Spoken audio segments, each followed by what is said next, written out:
በዘመናዊው የታሪክ ምዕራፍ ውስጥ የሰው ልጅ ካጋጠሙት እጅግ ረቂቅና አውዳሚ አደጋዎች መካከል የዲጂታል ሽብርተኝነት በግንባር ቀደምትነት የሚጠቀስ ሲሆን በተለይም ደግሞ በብረት መጋረጃ የታጠረችውና በዓለም አቀፍ ማዕቀቦች የተተበተበችው ሰሜን ኮሪያ ይህንን ረቂቅ የጦር መሳሪያ በመጠቀም በአሜሪካና በምዕራባውያን ተቋማት ላይ የከፈተችው የሳይበር ወረራ አሁን ላይ ወደ ከፋና ወደማይመለስ መዋቅራዊ ቀውስ ተሸጋግሯል። በቅርቡ በሺዎች የሚቆጠሩ የአሜሪካ ኩባንያዎች መሰረታዊ የቴክኖሎጂ አውታራቸው የሆነውን አክሲዮስ የተሰኘውን የሶፍትዌር ጥቅል በመጥለፍ የተፈጸመው ጥቃት ተራ የሆነ የኢንተርኔት ወንጀል ሳይሆን የአንድን ታላቅ አገር የኢኮኖሚና የደህንነት ምሰሶች ለመንቀል የታለመ ስልታዊ የዲጂታል ጦርነት ማሳያ ነው። ይህ ክስተት የሚያረጋግጠው አንድ መራራ እውነት ቢኖር ሰሜን ኮሪያ በዓለም የቴክኖሎጂ መዋቅር ውስጥ ያለምንም ከልካይ የምትዘዋወርበትንና የፈለገችውን ተቋም የምታሽመደምድበትን የጥፋት ቁልፍ በእጇ መያዟን ነው። የሰሜን ኮሪያ የሳይበር ኃይል ዛሬ ላይ ከባህላዊ ጦርነት በበለጠ መልኩ አሜሪካን እያርገፈገፋት ይገኛል። ምክንያቱም ይህ ጦርነት ድንበር የሌለው ጠላቱ የማይታይና ጉዳቱ ደግሞ ከመሬት መንቀጥቀጥ በላይ አውዳሚ በመሆኑ ነው። የዚህ ጥቃት አደገኛነት የሚጀምረው ጥቃቱ ከተፈጸመበት እጅግ ረቂቅ ስልት ነው። የሰሜን ኮሪያ የጠለፋ ቡድኖች ያነጣጠሩት በአንድ ድርጅት ወይም በአንድ ግለሰብ ላይ ሳይሆን በሚሊዮኖች የሚቆጠሩ ኩባንያዎች በሚጠቀሙበት የማዕከላዊ ሶፍትዌር አቅርቦት ሰንሰለት ላይ ነው። አክሲዮስ በዘመናዊው የድረገጽ ግንባታና መረጃ ልውውጥ ውስጥ እንደ ደም ስር የሶፍትዌር መሳሪያ በመሆኑ ይህንን መሳሪያ የሚጠቀሙ የጤና ተቋማት፣ የፋይናንስ ተቋማትና የከፍተኛ ቴክኖሎጂ ኩባንያዎች ሳያውቁት የሰሜን ኮሪያን የጥፋት ቫይረስ በገዛ እጃቸው ወደ መረጃ ቋታቸው አስገብተዋል። የፒዮንግያንግ ጠላፊዎች ለአጭር 3 ሰዓታት ብቻ የሶፍትዌር አዘጋጁን አካውንት በመቆጣጠር የፈጸሙት ተንኮል አዘል ማሻሻያ በአሜሪካ የኢኮኖሚ መዋቅር ውስጥ ልክ እንደ ካንሰር ሴል ተሰራጭቶ ይገኛል። የሳይበር ደህንነት ባለሙያዎች እንደሚሉት ከሆነ ይህንን የተበከለ መዋቅር መልሶ ለማጽዳትና ደህንነቱን ለማረጋገጥ ወራትን አልፎ ተርፎም ዓመታትን የሚጠይቅ እጅግ አድካሚ ሥራ የሚጠብቅ ሲሆን ይህ ማለት ግን ለወራት ያህል የሰሜን ኮሪያ ጠላፊዎች በአሜሪካ ኩባንያዎች የመረጃ ቋት ውስጥ እንደፈለጉ እየተዘዋወሩ ምስጢራዊ መረጃዎችንና የፋይናንስ ሀብቶችን የመዝረፍ ሙሉ አቅምን አግኝተዋል ማለት ነው። ይህ የሳይበር ጥቃት ከሌሎች የሚለየው ቀጥተኛ ግቡና ከጀርባው ያለው የፖለቲካ ፍላጎት እጅግ አሰቃቂ በመሆኑ ነው። የኪም ጆንጉን አገዛዝ ለዓመታት ሲያደርግ እንደቆየው ሁሉ አሁንም ዋነኛ ትኩረቱ የክሪፕቶ ከረንሲ ዘረፋ ላይ ነው። ሰሜን ኮሪያ በታሪኳ አይታው የማታውቀውንና በዓለም አቀፍ ደረጃ በየትኛውም የወንጀል ቡድን ተፈጽሞ የማይታወቀውን የ1.5 ቢሊዮን ዶላር የክሪፕቶ ከረንሲ ስርቆት ባለፈው ዓመት ብቻ መፈጸሙ ይታወሳል። ይህ ገንዘብ በቀጥታ የሚፈሰው ለሀገሪቱ የኒውክሌርና የሚሳኤል ፕሮግራሞች ማጠናከሪያ በመሆኑ እያንዳንዱ በአሜሪካ ኩባንያዎች ላይ የሚፈጸም ዘረፋ የዓለምን የጥፋት ቀን እያቀረቡ ይገኛል። የአሜሪካ ዋይት ሃውስ በይፋ እንደገለጸው የሰሜን ኮሪያ የሚሳኤል ፕሮግራም ግማሽ ያህሉ የገንዘብ ምንጭ የሚሸፈነው ከእንዲህ አይነት የዲጂታል ዱላዎችና ዘረፋዎች በሚገኝ ገንዘብ ነው። ይህም ማለት ሰሜን ኮሪያ በአሜሪካ ላይ የምታስነሳው እያንዳንዱ የሚሳኤል ዛቻና የምታደርገው እያንዳንዱ የኒውክሌር ሙከራ በአሜሪካ ኩባንያዎችና ግለሰቦች ላይ በሚፈጸም የሳይበር ስርቆት የተደገፈ ነው። ይህ አያያዝም የዲጂታሉን ዓለም ደህንነት ከብሔራዊ ደህንነትና ከዓለም ሰላም ጋር በማይነጣጠል መልኩ አስተሳስሮታል። የሰሜን ኮሪያ ጠላፊዎች የኮምፒውተር ቁልፎችን ሲጫኑ፣ በሌላ በኩል ደግሞ የዓለምን ሕልውና አደጋ ላይ የሚጥሉ የጅምላ ጨራሽ መሳሪያዎችን እያመረቱ መሆኑን ማሰብ እጅግ አስደንጋጭና ለሰላማዊ ዓለም ትልቅ ስጋት ነው። የሰሜን ኮሪያ የሳይበር ጦር በታሪክ ውስጥ እንደ ላዛሩስ፣ ኪምሱኪና አንድሪኤል ባሉ ስሞች የሚታወቁና በመንግስት በቀጥታ የሚደገፉ እጅግ የተራራቁ የጠለፋ ቡድኖችን ያቀፈ ነው። እነዚህ ቡድኖች ከ2014ቱ የሶኒ ፒክቸርስ ጥቃት ጀምሮ በ2016 የባንግላዴሽ ማዕከላዊ ባንክን 81 ሚሊዮን ዶላር እስከ መዝረፍ፣ በ2017 ዓለምን ያሸበረውን የዋና ክራይ ቫይረስን እስከ መልቀቅ ድረስ የማይነኩት የጥፋት ዘርፍ የለም። አሁን ደግሞ ይበልጥ በረቀቀ መንገድ የአቅርቦት ሰንሰለቶችን በመጠቀም በቀጥታ የቴክኖሎጂ አምራቾችንና አዘጋጆችን ማጥቃት ጀምረዋል። የስልት ጠላፊዎቹን እጅግ አደገኛ የሚያደርጋቸው ተጠቃሚዎችና ኩባንያዎች የሚጠቀሙበትን ሶፍትዌር እምነት እንዲያጡ ስለሚያደርግ ነው። በአሁኑ የዲጂታል ዘመን እምነት ትልቁ ካፒታል በሆነበት ወቅት ሰሜን ኮሪያ ይህንን እምነት በመናድ የዓለምን የቴክኖሎጂ እንቅስቃሴ ለማሽመድመድ እየሰራች ነው። ይህ የአቅርቦት ሰንሰለት ጥቃት ልክ እንደ ትሮይ ፈረስ በኩባንያዎች ግንብ ውስጥ ሰርጎ በመግባት የውስጥ መረጃን በማውጣትና ስርዓቱን በማፈራረስ ረገድ ተወዳዳሪ የሌለው የጥፋት መሳሪያ ሆኗል። የዘመኑ የቴክኖሎጂ እድገት በተለይም የሰው ሰራሽ አስተውሎት መስፋፋት ለሰሜን ኮሪያ ጠላፊዎች ያልታሰበ ትልቅ በር ከፍቶላቸዋል። የደህንነት ተመራማሪዎች እንደሚሉት በአሁኑ ወቅት በርካታ ኩባንያዎች ሶፍትዌርን በፍጥነት ለመገንባት ሲሉ የኤአይ መሳሪያዎችን ይጠቀማሉ። እነዚህ መሳሪያዎች ደግሞ ከኢንተርኔት ላይ ኮዶችንና የሶፍትዌር ጥቅሎችን ያለምንም ጥልቅ ምርመራና የሰው ልጅ ቁጥጥር ይወስዳሉ። ሰሜን ኮሪያ ይህንን ክፍተት በመጠቀም መርዛማ ኮዶችን በኤአይ አማካኝነት ወደ ኩባንያዎች የልብ ትርታ ውስጥ በቀላሉ ማሾለክ ችላለች። ይህ ደግሞ አሜሪካውያን ኩባንያዎች በገዛ እጃቸውና በገዙት ቴክኖሎጂ አማካኝነት ለጠላቶቻቸው የጓሮ በር እየከፈቱ መሆናቸውን የሚያሳይ አሳዛኝ እውነታ ነው። የቴክኖሎጂ እድገቱ ከደህንነት ጥበቃው በፈጠነው ቁጥር ሰሜን ኮሪያን የመሰሉ አምባገነን ሀገራት የሚያገኙት የጥፋት ዕድል እየሰፋ ይሄዳል። ይህ በቴክኖሎጂ ስም የሚመጣው አደጋ አሜሪካን ወደ ዲጂታል ባርነት ሊከታት የሚችልና የሀገሪቱን የፈጠራ የበላይነት ሊያጠፋ የሚችል ታላቅ ስጋት ሆኖ ተደቅኗል። ከዚህም ባለፈ የሰሜን ኮሪያ የሳይበር እንቅስቃሴ ከቅርብ ጊዜያት ወዲህ ከጂኦፖለቲካዊ ለውጦች ጋር ቀጥተኛ ትስስር እያሳየ መጥቷል። ሰሜን ኮሪያ ከሩሲያ ጋር ያላት ወታደራዊ ትብብር እያጠናከረች ባለችበት በዚህ ወቅት በሳይበር ደህንነት ረገድም አዳዲስ ስልቶችንና የቴክኖሎጂ ድጋፎችን ከሞስኮ ልታገኝ እንደምትችል ይገመታል።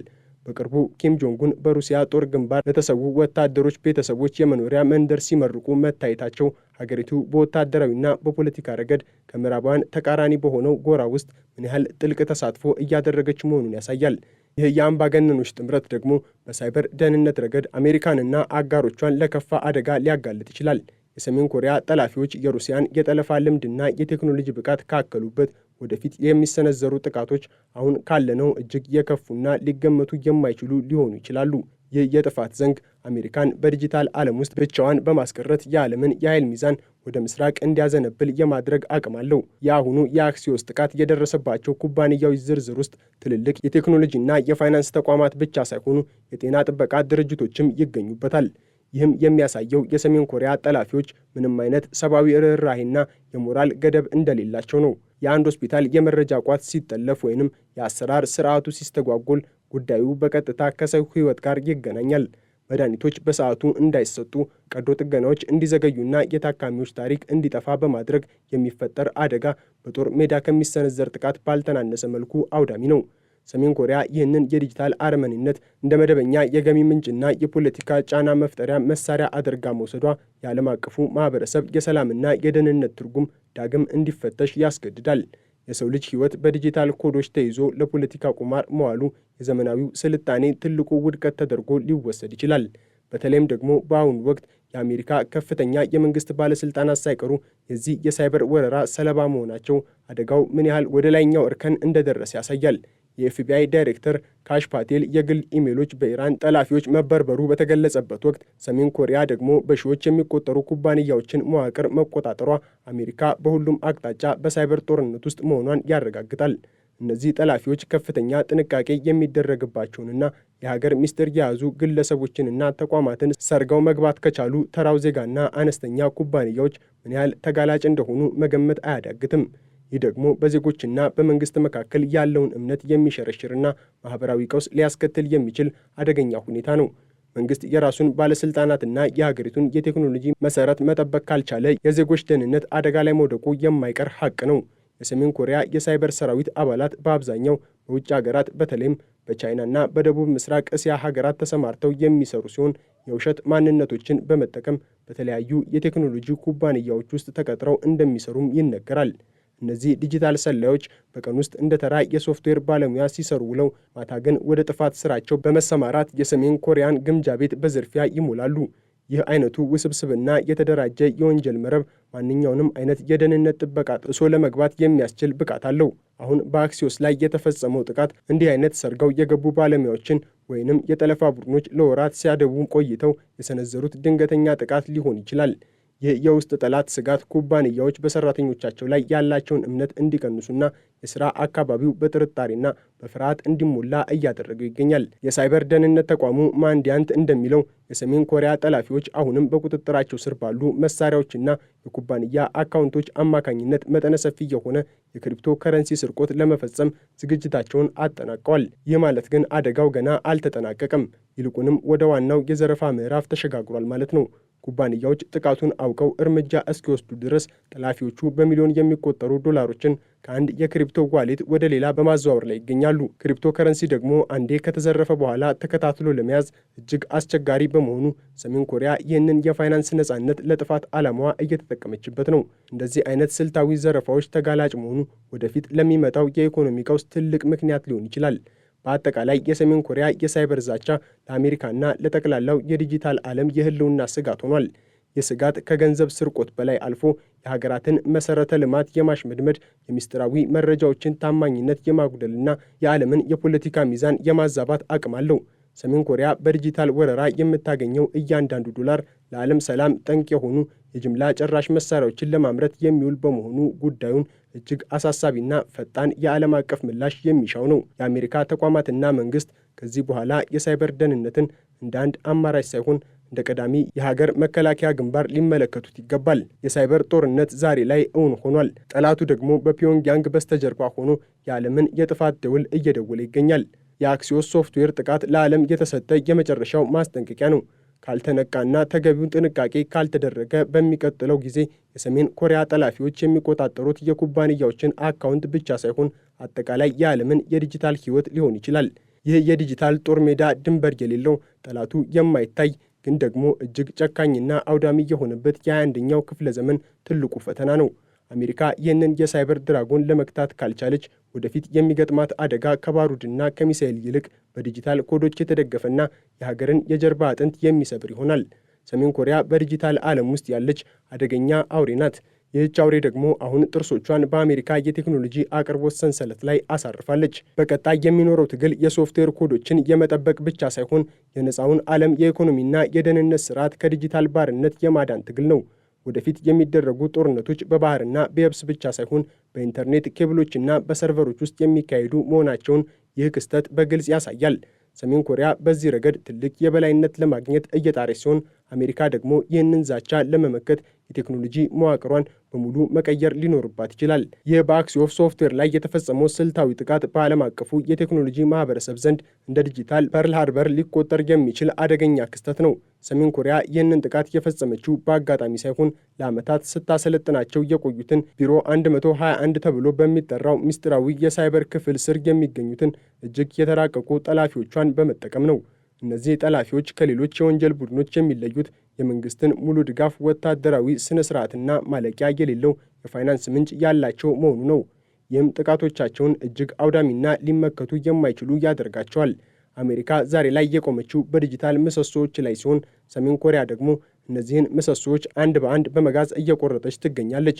በተለይም በአክሲዮስ ላይ የተገኘው ተንኮል አዘል በ3 ሰዓታት ውስጥ በሺዎች በሚቆጠሩ የአሜሪካ ኩባንያዎች መዋቅር ውስጥ ሰርጎ መግባቱ የዘመናዊው ዓለም ተጋላጭነት ምን ያህል አሳሳቢ እንደሆነ ያሳያል። ይህ ሶፍትዌር እንደ አንድ ተራ መሳሪያ ሳይሆን በሚሊዮኖች የሚቆጠሩ ድረገጾችና መተግበሪያዎች የሚገነቡበት መሰረተ ልማት ነው። ሰሜን ኮሪያ ይህንን መሰረት በመበከል አሜሪካውያን ኩባንያዎች የራሳቸውን ደህንነት ሳያውቁት አሳልፈው እንዲሰጡ አድርጋለች። ይህ ደግሞ የታመነ ሶፍትዌር የሚለውን ጽንሰ ሐሳብ ሙሉ በሙሉ የሚያፈርስና በቴክኖሎጂው ዘርፍ ላይ ታላቅ የጥርጣሬ ጥላን የሚጥል ነው። ኩባንያዎች የሚጠቀሙባቸውን የሶፍትዌር ጥቅሎች ማመን ካቆሙ አጠቃላይ የዲጂታል ኢኮኖሚ እንቅስቃሴ ሊገታና ወደ ከፋ ቀውስ ሊያመራ ይችላል። ሰሜን ኮሪያም የምትፈልገው ይህንኑ ነው። የምዕራባውያንን የኢኮኖሚ የበላይነት በዲጂታል ትርምስ ማዳከም የፒዮንግያንግ ዋነኛው ስትራቴጂ ሆኗል። ይህ ስትራቴጂ ደግሞ በቀጥታ ከሰሜን ኮሪያ ወታደራዊ ግስጋሴ ጋር የተቆራኘ ነው። የኪም ጆንጉን አገዛዝ በዓለም አቀፍ ደረጃ በተጣለበት ማዕቀብ ምክንያት የውጭ ምንዛሬ ለማግኘት እጅግ ይቸገራል። ሆኖም ግን የሳይበር ጠለፋ ይህንን ችግር ሙሉ በሙሉ ቀርፎለታል። አሁን በአክሲዮስ በኩል የተከፈተው የጓሮ በር ጠላፊዎቹ በሚቀጥሉት ወራት ውስጥ በቢሊዮን የሚቆጠር ዶላር የሚያወጣ ክሪፕቶ ከረንሲ እንዲዘርፉ መንገድ ይከፍትላቸዋል። የዘረፋ ደግሞ ለቀልድ የሚደረግ ሳይሆን አሜሪካንና አጋሮቿን ሊያጠፉ የሚችሉ የኒውክሌር አህጉር አቋራጭ ሚሳይሎችን ለማምረት የሚውል ነው። ይህም ማለት እያንዳንዱ የአሜሪካ ኩባንያ መረጃው በተሰረቀ ቁጥር ወይም ገንዘቡ በተዘረፈ ቁጥር ሳያውቀው ለራሱ ጥፋት የሚውሉ መሳሪያዎችን እያመረተ ነው ማለት ነው። ይህ አያያዝም የሳይበር ደህንነትን ጉዳይ ከቴክኒካዊ ችግሮች አውጥቶ ወደ ህልውና ጦርነት ቀይሮታል። የአሁኑ የኤፍቢአይ ዳይሬክተር ካሽ ፓቴል የግል መረጃዎች መዘረፍ በሰሜን ኮሪያ የሚመራው የአክሲዮስ ጥቃት በተከታታይ መከታተላቸው አሜሪካ በከፍተኛ ደረጃ የመረጃ መፍሰስ አደጋ ውስጥ መሆኗን ያረጋግጣል። የሀገሪቱን ደህንነት የሚጠብቁት አካላት ራሳቸው የጥቃት ሰለባ ከሆኑ ተራው ዜጋና ትንንሽ ኩባንያዎች ምንም አይነት ዋስትና ሊኖራቸው አይችልም። ይህም አሁን ላይ በመላው አሜሪካ እየተስተጋባ ያለ ሲሆን መንግስትም ለዚህ አጥጋቢ ምላሽ መስጠት ተስኖታል። የሰሜን ኮሪያ ጠላፊዎች ከአሜሪካ የደህንነት ተቋማት አንድ እርምጃ ቀድመው እየተጓዙ መሆናቸው ሀገሪቱ በሳይበር መከላከያ ረገድ ያላትን ድክመት ፍንትው አድርጎ ያሳያል። ይህ ድክመት ደግሞ ለሰሜን ኮሪያ ተጨማሪ የጥቃት ግብዓት እየሆናት ይገኛል። የሰሜን ኮሪያ የሳይበር ወረራ ለአሜሪካ ብሔራዊ ደህንነትና ለዓለም ሰላም ትልቁ ስጋት ነው። የአክሲዮስ ሶፍትዌር ጥቃት ለዚህ ስጋት ማረጋገጫና ቀይ መብራት ነው። አሜሪካ ይህንን የዲጂታል ዘንዶ ለመክታት ካልቻለች ወደፊት የሚጠብቃት አደጋ የሀገሪቱን ሕልውና የሚፈታተን ይሆናል። ሰሜን ኮሪያ በኮምፒውተር ኮዶች አማካኝነት የምትሰነዝረው ጥቃት ከኒውክሌር ቦምብ ባልተናነሰ መልኩ አውዳሚና አደገኛ ነው። ዓለም ዛሬ ላይ በዲጂታል ጦርነት አፋፍ ላይ ትገኛለች። የጦርነቱ ግንባር ደግሞ በእያንዳንዱ የኮምፒውተር ስክሪንና ሰርቨር ውስጥ ነው። ሰሜን ኮሪያ በዚህ ግንባር ላይ የበላይነት ለማግኘት የጀመረችው ጉዞ አሜሪካንና ነፃውን ዓለም ወደማይቀረው ዲጂታል ጨለማ ሊመራቸው ይችላል። በመሆኑም አሁኑኑ ተገቢው እርምጃ ካልተወሰደና የሰሜን ኮሪያ የጥፋት እጆች ካልተቆረጡ ነገ ለዓለም ሰላም እጅግ ዘግይቶ ሊሆን ይችላል።